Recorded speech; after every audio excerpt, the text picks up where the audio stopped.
사랑하는 만큼 행복하다. 사랑하는 만큼 행복하다라는 제목으로 함께 은혜를 나누겠습니다. 아이들 보면 참 행복하지요? 저도 이제 저렇게 아기 보면 좋네요. 그래서 이 아기의 모습에서 우리는 어떤 특별한 모습을 기대하는지도 모르겠습니다.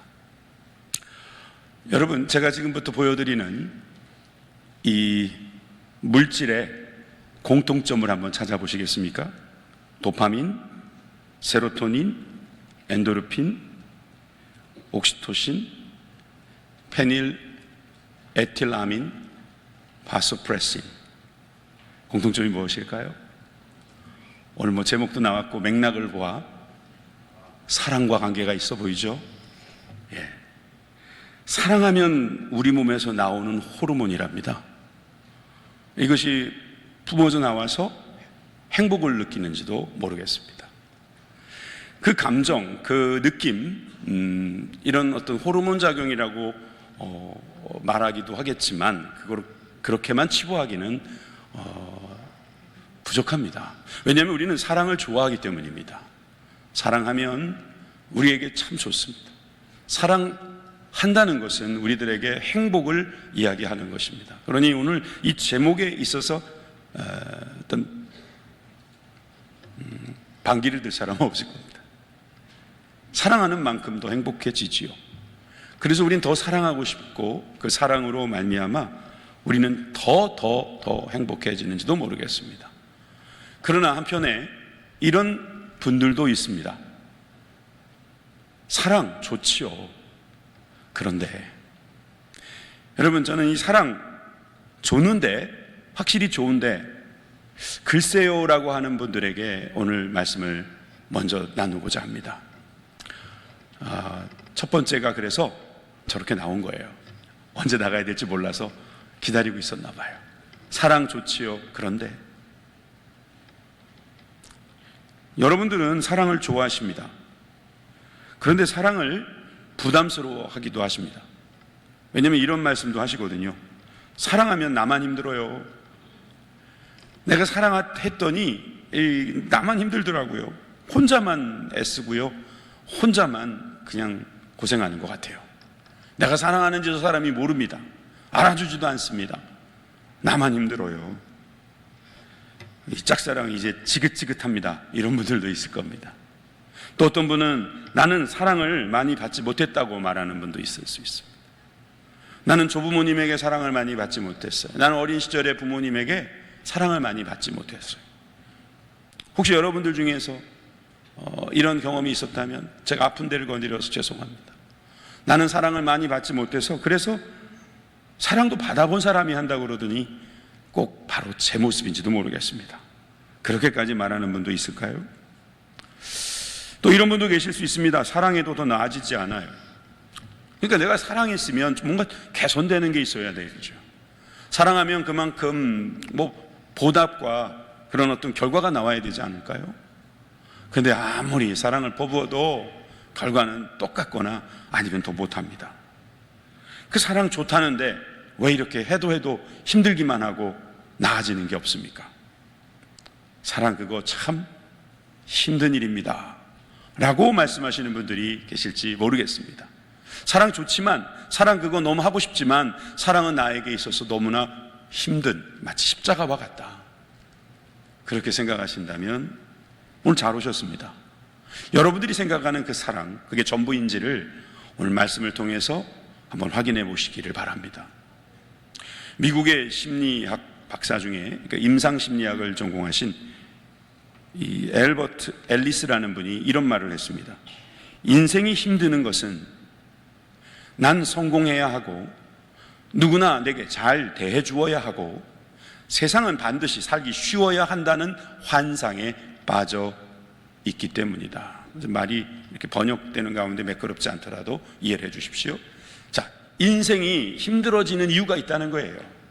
그거는 우리가 어떤 환상에 빠져 있어요. 첫째, 나는 성공해야만 된다는 거예요. 나는 실패할 수 없는 사람이다 이거죠. 이렇게 노력했으니까. 이렇게 내가 투자했으니까, 내가 이렇게 시간을 썼으니까, 또 누구나 나에게 잘 대해줘야 한다는 거예요. 왜? 나도 그들에게 잘 대해주니까. 내가 줬으면 나도 받아야겠다 이거죠. 또 세상은 반드시 살기 쉬워져야 한다는 거예요. 이렇게 노력했는데, 이렇게 수고했는데 점점 좋아져야지, 그렇지 않으면 이상하다는 거예요. 근데 이런 생각 때문에 우리는 점점 더 힘들어진다고 심리학자는 말하고 있는 거예요. 그 임상심리학을 공부하고 계시니까 얼마나 현장에서 이런 모습들을 많이 봤겠습니까? 이게 나쁜 건 아니란 말이에요. 성공도 필요하고 잘 대하고 또 잘 대함을 받아야 되겠죠. 그리고 우리는 점점 좀 쉽게 사는 게 맞잖아요. 그런데 이게 왜 환상이라고 말을 하느냐, 우리는 되려 반문할 수도 있습니다. 여러분, 사랑이라는 게 이거와 비슷해요. 사랑을 했으니까 우리는 그 사랑의 성공도 있어야 하고, 사랑은 결국 우리들의 더 좋아져야 되지 않겠나, 좋은 대우도 받고 또 좋은 결과도 얻어야 되지 않는가, 그렇게 생각할 수 있는데 현실은 그렇지가 않잖아요. 사랑을 해도 끝이 없고, 사랑을 했는데도 결과가 영 좋지 않고, 내가 이렇게 왜 사랑을 못하나 봤더니 내가 많은 사랑을 받지 못해서 그런 거라는 결론만 가지고 있다면 오늘 잘 오셨습니다. 오늘 성경을 통해서 우리가 어떻게 사랑해야 될지를 배우고, 그 사랑은 어떤 의미가 있으며 우리들에게 어떤 유익이 있는지를 주님은 우리들에게 가르쳐 주기를 원하십니다. 그래서 두 번째로, 서로 사랑하지 않으면 하나님을 알 수 없다는 사실을 여러분들에게 말씀드립니다. 저는 저 말이 좀 좋지 않다는 생각을 처음엔 했습니다. 서로 사랑하면 하나님을 알 수 있다, 이래도 되잖아요. 꼭 부정어를 넣어가지고 이렇게 어그로를 끌어야 되나 생각이 들었어요.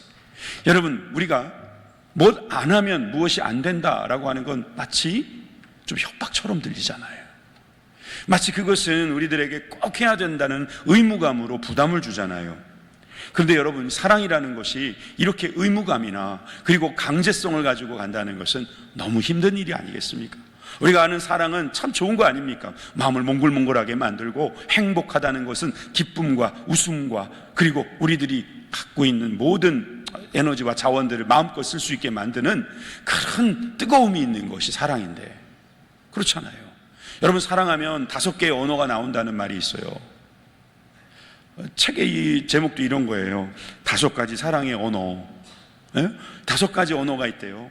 첫째는 인정하는 말이 나온답니다. 칭찬하는 말이겠죠. 격려해주는 말입니다. 또 함께하는 시간들이 늘어난다는 거죠. 그 말로만 사랑하지 않고 시간을 같이 보내준대요. 그래서 함께하는 시간뿐만 아니라 선물도 함께 오는 거예요. 여러분, 선물 많이 주셨습니까? 사랑하셨기 때문에 준 거예요. 누가 여러분들에게 선물 주셨습니까? 사랑을 준 거예요. 봉사도 마찬가지입니다. 여러분, 봉사하시죠? 남편이 아내에게, 아내가 남편에게 봉사하지요? 자녀가 부모님에게, 부모님이 자녀들에게 봉사하지요? 여러분, 이 봉사도 알고 보면 사랑의 언어라는 거예요. 사랑의 단어. 마지막, 스킨십. 말뿐만이 아니라 추상적인 어떤 개념이나 이상이 아니라, 여러분, 스킨십, 서로 접촉이 있다는 거죠. 그런데 여러 가지 이 언어 중에서 여러분 잘하고 계시는 게 무엇이며 잘 못하시는 게 무엇이라고 생각하십니까? 저는 이 5가지 사랑의 언어를 생각할 때마다 하나님께서 이 5가지에 능통하신 분이라는 생각이 듭니다. 하나님은 늘 우리들에게 인정해 주시는 말을 하십니다. 하나님은 우리들과 함께 시간을 보내기를 원하십니다. 저는 그걸 경험해 본 적이 없는데요, 이러시는 분들은요, 성경 좀 읽으세요. 기도 좀 하세요. 선물도 받으세요. 하나님 주신 각양의 은사가 있죠. 하나님 우리를 위해서 봉사하시죠. 하나님께서 우리에게 계속 접촉해 오시죠. 여러분, 이런 스킨십들이 하나님으로부터 나오는 것입니다. 오늘 본문에 보면 이런 짧은 단어에 힘이 느껴지지 않습니까? 사랑은 여기 있으니. 사랑이 여기 있다는 거예요. 어디 거기 있지 않고 저기 있는 게 아니고 여기에 있대요. 여기 있다고. 야, 이런 힘 있는 단어가 어디 있습니까? 사랑은 여기 있으니 10절에 계속되지요. 우리가 하나님을 사랑한 것이 아니요, 하나님이 우리를 사랑하사 우리 죄를 속하기 위하여 화목제물로 그 아들을 보내셨습니다. 여러분, 아멘이십니까? 하나님께서 우리를 사랑하신 거래요. 우리가 하나님을 먼저 사랑하신 것이 아니라 하나님께서 우리를 먼저 사랑하시고, 그래서 그 아들을 화목제물로 주셨다고 성경은 말씀하고 있습니다. 여러분, 성경은 사랑을 가르쳐 주고 있습니다. 성경의 66권, 이 두꺼운 책을 꽉 짜면 뭐 하나가 툭 튀어나온다고 할 때 그 단어 하나는 바로 사랑일 것입니다. 사랑. 여러분, 사랑은 성경에서 가장 강조하는 말씀입니다. 모든 것이 다 사랑과 연결되어 있기도 합니다. 하나님의 사랑을 우리가 잘 알기 위해서는 하나님께서 하신 말씀으로 가서 우리는 볼 수밖에 없는데, 오늘 우리가 요한 1서를 봤잖아요. 이 요한 1서는 사실은 신약의 신명기라고 부를 수 있습니다. 구약에서 신명기라고 하는 말씀은 하나님이 주신 말씀을 재차 다시 명령한다 그래서 신명기거든요. 그런데 구약뿐만 아니라 신약에서도 하나님이 주신 복음, 이 복음을 다시 한번 강조한 곳이 어디냐? 바로 이 요한 1서라고 할 수 있는 거죠.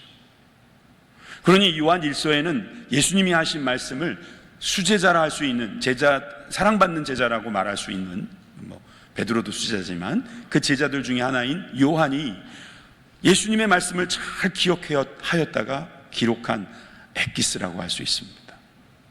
그러니까 이 4장뿐만 아니라 3장에도 이런 말씀이 있어요. 3장 1절에 보라, 아버지께서 어떠한 사랑을 우리에게 베푸사 하나님의 자녀라 일컬음을 받게 하였는가. 우리가 그러하도다. 그러므로 세상이 우리를 알지 못함은 그를 알지 못함이라. 세상 사람들이 우리를 모르는 이유가 하나님께서 우리들을 하나님의 자녀로 삼았다는 사실을 잘 몰라서 그런 거예요. 자, 하나님의 자녀라는 말이 나왔으니까 하는 말인데요, 여러분, 우리는 사랑을 잘 못할 때가 많은데요, 그 웬만한 사람이 다 잘하는 사랑이 있어요. 그게 뭐예요? 부모로서 자녀를 사랑하는 거예요. 부모가 되어서 자녀를 사랑하는 건요, 정말 다 잘해요. 안 시켜도 잘해요. 안 가르쳐줘도 잘해요. 안 줘도 잘해요. 요즘 청년들 중에서 교회를 왜 못 나오셨어요? 그러면 애들 때문에 못 나왔다고 하는 애들도 있어요. 청년이라고 할 수 없나요, 그럼? 여러분, 아이들이 그만큼 정말 자신들에게 있어서는 너무나 소중한 존재라는 걸 알아요. 그럼 제가 이렇게 물어보고 싶어요. 왜 그렇게 사랑하세요? 그 사랑의 이유를 물어보면요, 글쎄요. 그럼 여러분들에게도 한번 물어볼게요. 여러분 자녀들을 왜 사랑하십니까? 그 사랑의 이유를 물어본다면 여러분 뭐라고 똑부러지게 말할 수 있습니까? 내 피부치니까.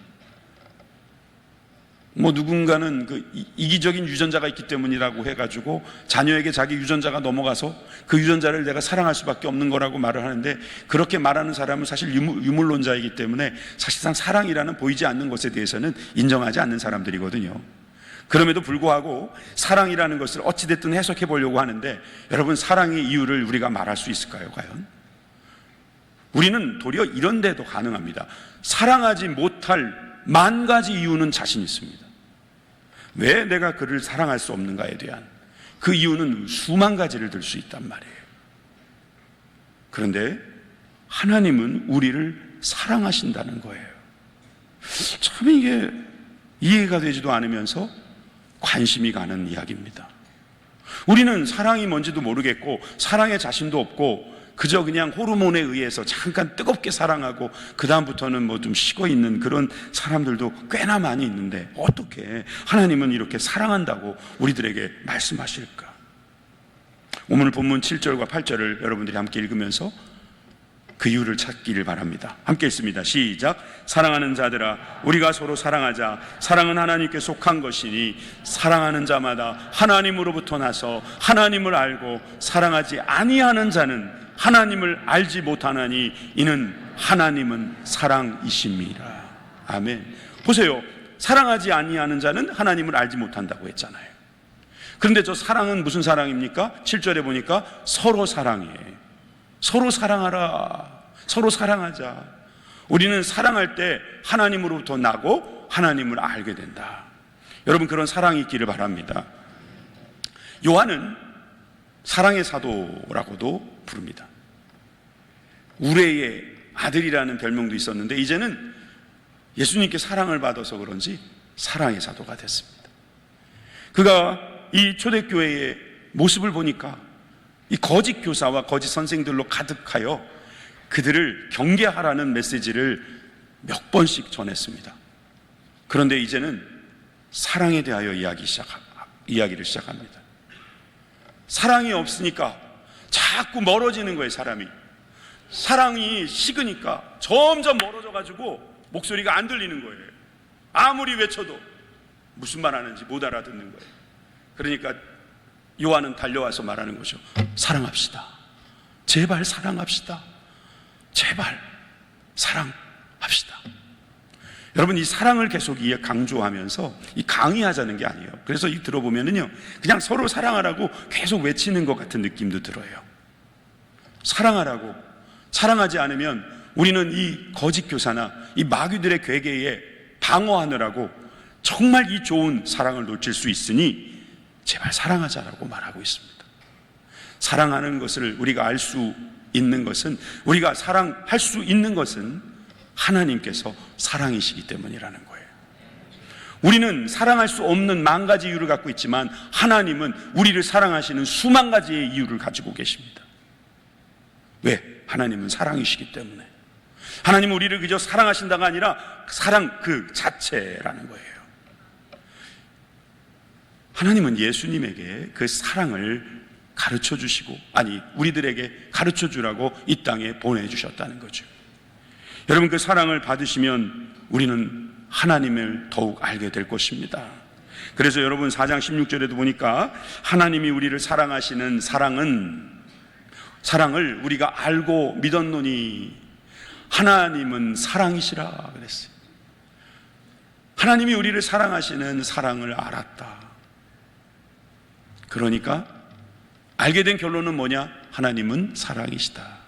사랑 안에 거하는 자는 하나님 안에 거하고 하나님도 그의 안에 거하느니라.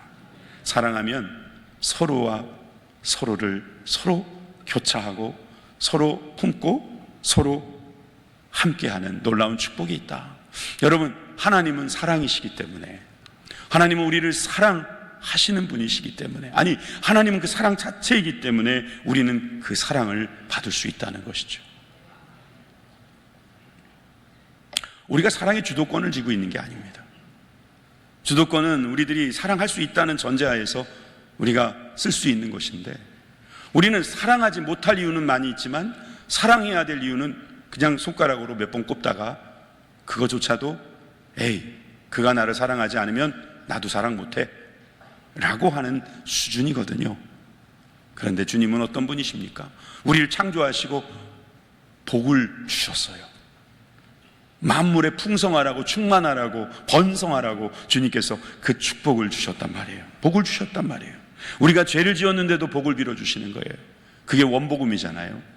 여러분, 이 원복음, 원시복음, 창세기에도 나오는 이 복음, 창세기 3장 15절 말씀입니다. 함께 읽겠습니다. 시작. 내가 너로 여자와 원수가 되게 하고 내 후손도 여자의 후손과 원수가 되게 하리니 여자의 후손은 내 머리를 상하게 할 것이요 너는 그의 발꿈치를 상하게 할 것이니라 하시고, 이 뱀이, 마귀, 즉 하나님을 대적하는 사단의 그 역할을 하고 있으면서 이 여자, 선악과를 먹게 한 여자와 원수가 될 것이다 라고 하나님은 말씀하시는 겁니다. 그리고 그 후손들도 어떻게 될 것인가? 마귀가 그리스도와 함께 있을 때에 서로 원수가 되어서, 여자의 후손은 그리스도지요. 내 머리는 누구의 머리입니까? 마귀의 머리입니다. 사단의 머리입니다. 너는 그의 발꿈치를 상하게 할 것이다. 마귀는 예수님의 발꿈치를 상하게 할 것이다. 십자가에 못 박지만 결국 승리는 우리 그리스도의 것이다 라고 벌써 창세기에서부터 우리에게 복을 주셨다는 겁니다. 여러분이 이 원시복음, 이 원복음을 통해서 하나님께서 우리에게 복을 주신다는 것을 우리는 잘 압니다. 우리가 심판을 받을 일을 당해도 복을 주시고, 여러분 노아도 보세요. 복을 주셨다 그래요. 홍수의 심판이 있었지만 무지개를 통해서 언약도 주시고, 아담에게 주셨던 비슷한 말씀을 번성하라 충만하라 그러시면서 복을 주시는 거예요. 오늘이 우리가 이 안식일처럼 지키는 이 주일 예배, 이것도 복을 주시려고 우리에게 주신 날 아니겠습니까? 하나님 우리에게 복을 주시기를 원해요. 그것이 바로 사랑입니다. 하나님은 우리들에게 사랑을 주시기 원하셔서, 복을 주시기 원하셔서 독생자 예수 그리스도를 주셨다는 것입니다. 9절의 말씀을 함께 보십니다. 하나님의 사랑이 우리에게 이렇게 나타난 바 되었으니 하나님이 자기의 독생자를 세상에 보내심은 그로 말미암아 우리를 살리려 하심이라. 성경이 사랑으로 가득하고 성경에서는 하나님이 사랑하신다라는 것을 분명하게 보여준다는 근거 본문이기도 합니다. 자, 우리 다시 9절 보여주시면, 나타난 바 되었다, 이 말은요 파네로라는 말인데, 이 말은 명백하게 나타내고 밝힌다, 리비어, 감춰졌던 것이 보여지게 된다, 이런 뜻이거든요. 그러니까 하나님의 사랑이 우리들에게 명백하게 나타나게 하시기 위해서 독생자를 우리들에게 보내주셨다는 거예요.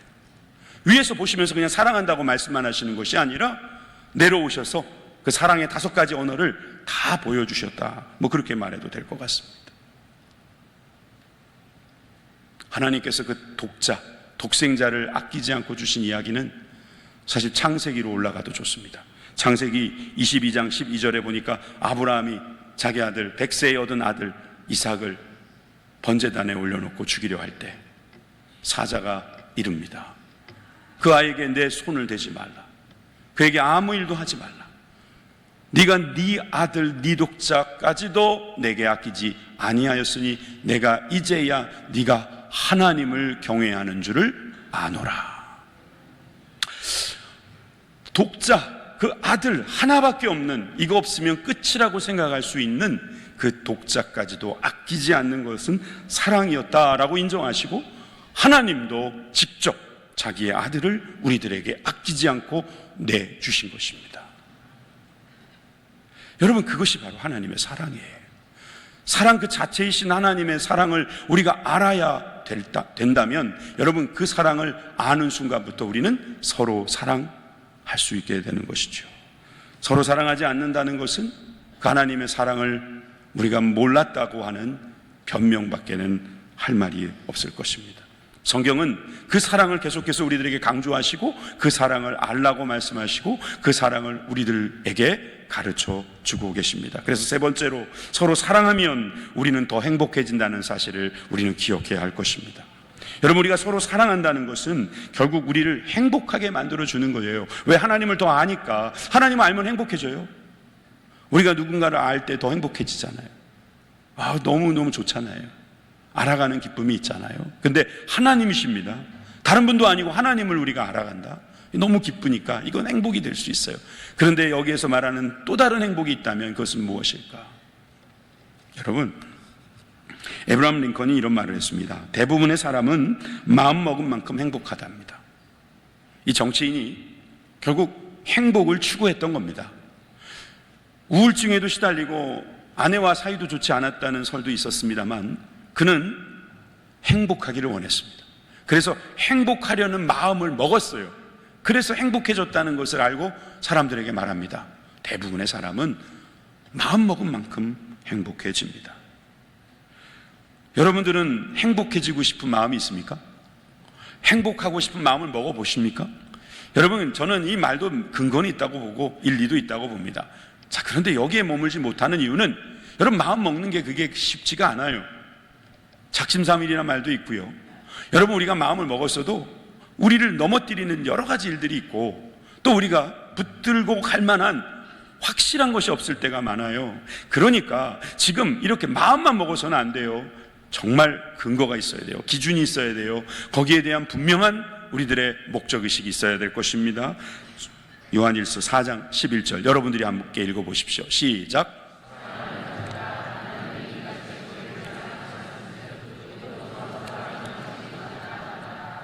자, 우리가 하나님께서 이같이 그 독생자 아들을 주시기까지 사랑하셨는데 우리도 서로 사랑하는 것이 마땅하다 그랬어요. 이 마땅하다, 이 말은요, 오페일로라는 단어인데, 이 빚지다, 의무를 가지다, 이런 말이래요. 그러니까 사랑하는 것은 빚이니까 갚아라, 이 말이에요. 그 의무를 가지다, 영어에 should라는 단어 있죠. 그거보다 더 강제되는 것이 ought라고 있죠. 이 ought라고 하는 이 단어는요, 이 의무예요. 강제예요. 꼭 해야 되는 거예요. 여러분, 이것은 어찌 보면 우리에게 부담일 수 있어요. 그런데 이것은 한편으로는 이것을 꼭 해야만 하면 해야지 되는 것입니다. 그러면 행복할 수 있습니다. 꼭 해야 되는데 안 하면 얼마나 마음 찜찜합니까? 그래서 우리가 해야 될 것을 할 수 있도록 주님께서 도와주시리라 우리는 믿어야 합니다. 주님께서 꼭 해라, 꼭 사랑하는 것이 마땅하다라고 하시면서 우리들에게 가르쳐 주시고 우리들에게 힘을 주시고 우리들에게 능력을 공급해 주실 줄 믿습니다. 먼저 주님께서는 우리에게 계명이라고 이름을 붙여 주셨습니다. 요한복음 13장 34절에서 35절에 보니까 새 계명을 너희에게 주노니, 헌 계명이 되어버렸어요. 저 새 계명이 등장하는 바람에 10계명이 헌 계명이 됐어요. 이 새 계명은 단순해요. 서로 사랑하라. 내가 너희를 사랑한 것 같이 너희도 서로 사랑하라. 너희가 서로 사랑하면 이로써 모든 사람이 너희가 내 제자인 줄 알리라. 제자 훈련 받는다고 제자는 아닙니다. 서로 사랑해야지 제자입니다. 근데 이 서로 사랑이라는 것은 결국 주님이 하신 사랑을 그대로 하는 것을 서로 사랑이라고 말합니다. 이것은 새 계명이고 우리가 붙들고 지켜야 될, 그래서 이것을 지키면 행복할 수 있는 하나님의 길입니다. 사실 이것이 구원과 연관이 없다고 말씀드리고도 싶습니다. 그러나 구원과 관계없다고 해서 무시하면 안 됩니다. 이것은 마땅히 빚진 것처럼 해야 되는 일이기 때문에 우리가 이 일을 할 때 우리는 기쁩니다. 이 일을 잘 해내면 우리는 더욱더 자신감이 넘칠 수 있고 더 그 당당함으로 인해서 우리는 행복할 수 있어요. 여러분, 당연히 해야 될 거는 하십시오. 서로 사랑해야 합니다. 서로 사랑하기 위해서는요, 이렇게 해야 돼요. A라는 성도가 있습니다. 여기 B라는 성도가 있습니다. 두 분이 같이 이 자리에 있어야 돼요. 그리고 두 분에게 동시에 말해야 됩니다. 서로 사랑하십시오. 어떤 한 분에게만 서로 사랑하라면 저 사람이 먼저 사랑하면 이제 사랑할게요. 그래도 서로 사랑이잖아요. 이렇게 될 거예요. 그러니까 여러분, 동시에 사랑해야 합니다. 그러려면 누구부터 사랑하면 됩니까? 나부터. 정답입니다.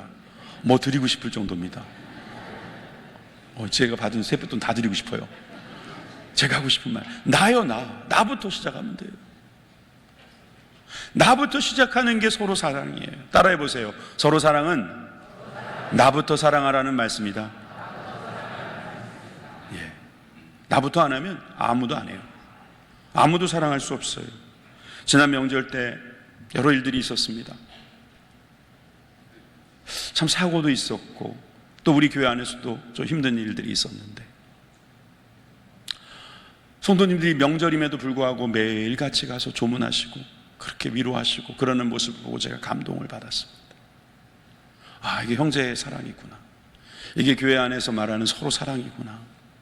여러분, 이런 서로 사랑의 모습이 우리들에게 계속 발현될 때 우리는 거기에서부터 우리는 한 가지 분명하게 깨닫는 게 있습니다. 이것이 행복이구나. 내가 사랑하면 사랑할수록 주님이 주신 그 계명을 지켰다라고 하는, 그것을 지켜냈다라고 하는 그 기가 막힌 마음 있잖아요. 아이들을 보세요. 아이들이 언제 당당한가 보세요. 부모님 심부름 잘했을 때 얼마나 당당한지 모릅니다. 의기양양합니다. 이제 남은 것은 용돈 받는 일만 남았다. 의기양양합니다. 그런데 엄마가 시키는 일 안 하고 나면은 자꾸 눈치 보고 말이에요. 엄마가 안 계신 쪽으로 가려고 그러고 뭐 또 부르면은 깜짝 놀래고 막 그래요. 여러분, 당당하게 행복하게 사시기를 바랍니다. 여러분, 우리는 사랑할 수 있습니다. 왜? 그 이유는 이것 때문입니다. 하나님께서 그 사랑을 우리들에게 보여주셨고 가르쳐 주셨고 명령하셨기 때문입니다. 우리가 주도권을 가지고 갈 수는 없어요. 우리가 어떤 주도권을 가지고 우리 안에서 어떤 우리의 힘으로 사랑한다는 말은 여러분 가당치 않습니다. 우리는 사랑의 이유를 찾으려고 하면은 어디서 찾아야 하지?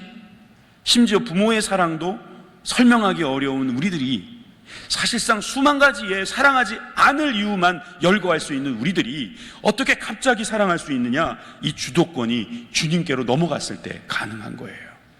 예수님이 사랑하셨구나. 하나님이 그 독생자를 사랑하시기까지 주셨구나. 여러분, 그러니까 사랑하는 거예요.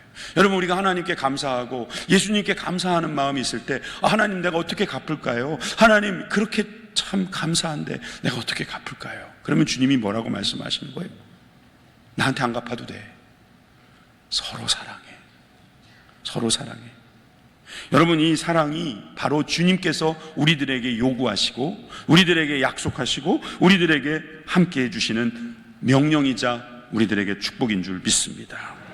요한일서 4장 12절에 보십시오. 어느 때나 하나님을 본 사람이 없다.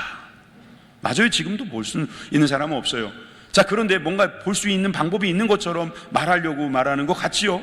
만일 우리가 서로 사랑하면 하나님이 우리 안에 거하시고, 자, 우리 안에 하나님이 들어오셔가지고 하나님의 사랑이 우리 안에 온전히 이루어지면 사람들이 하나님을 볼 수 있을 것이다 라는 말이죠. 물론 하나님 실제로 볼 수 없는데 저 사람이 저렇게 행동하는 거 보니까 하나님이 있구나. 온전히 이루어지는데 얼마나 행복하겠습니까? 하나님의 사랑이 나로 인하여 온전히 이루어지는데 얼마나 행복하겠습니까? 나의 과거의 모습은 그냥 그랬는데 하나님께서 내 안에 오시고 내가 하나님을 만나고 하나님의 음성을 듣고 하나님의 사랑을 내가 누리며 살아가다 보니까 갑자기 내가 바뀌는 거예요. 이런 축복이 있는 거예요. 얼마나 행복하겠습니까? 눈이 왔습니다. 어떤 집을 지나가 보면 요즘에 아파트가 대부분입니다만 잘 쓸려진 집이 있어요.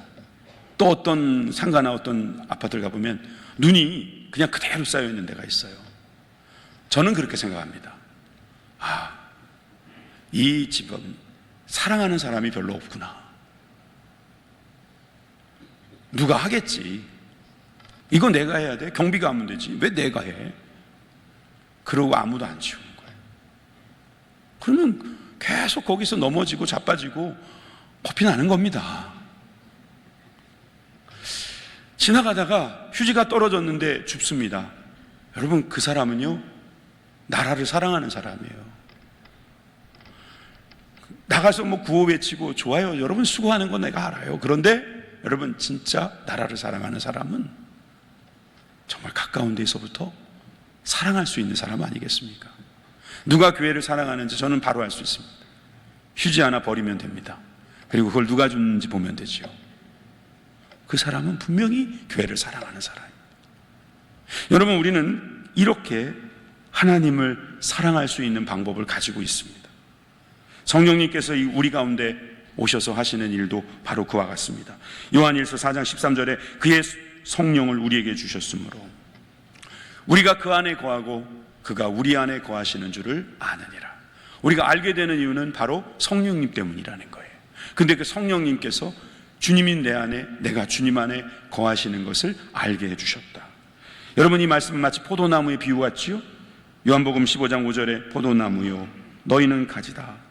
그가 내 안에, 내가 그 안에 있으면 사람이 열매를 많이 맺나니 나를 떠나서는 너희가 아무것도 할 수 없습니다. 우린 열매 좋아해요. 그런데 여러분, 가지인 여러분, 포도나무에 달려 있어야 열매를 맺습니다. 우리는 포도나무도 보아야 되고 열매도 볼 수 있어야 합니다. 우리가 사랑도 해야 되지만 그 사랑의 근원이신 하나님께 달려 있어야 결국은 사랑의 열매를 맺을 수 있다는 것이죠. 그것이 바로 14절 15절, 오늘 읽지 않았습니다만 14절에 15절 보면은 오늘 우리 교회 처음 나오신 분들도 이 말씀을 한번 믿고 따라해 보시면 좋겠습니다. 함께 읽읍시다. 시작. 아버지가 아들을 세상의 구주로 보내신 것을 우리가 보았고 또 증언하노니 누구든지 예수를 하나님의 아들이라 시인하면 하나님이 그의 안에 거하시고 그도 하나님 안에 거하시느니라. 아멘. 성령님을 보내주셨더니 그 성령님께서 결국 우리가 예수님을 하나님의 아들이라고 시인하도록 도와주시고 또 그럴 때에 하나님이 우리 안에, 우리가 하나님 안에 거할 수 있는 그런 구원의 귀한 사랑을 이루어 주시는 것입니다. 이렇게까지 사랑하시니 우리가 어떻게 행복하지 않을 수 있겠습니까? 지난주에 하늘 시민이 되신 우리 성도님들도 계시지만 여러분, 우리는 모두가 다 하나님 나라를 살아가고 하나님의 복을 구하는 사랑받은 사람들입니다. 만 가지 이유 될 수 없지만 우리 주님은 사랑 그 자체이시기 때문에 오늘도 우리에게 사랑을 가르쳐 주십니다. 그 사랑은 우리들에게 서로 사랑하라 라고 하는 아주 짧은 단어로 이루어져 있지만 우리가 하나님을 본받으면 언제나 어디서나 할 수 있는 행복의 길인 줄 믿습니다. 기도하겠습니다.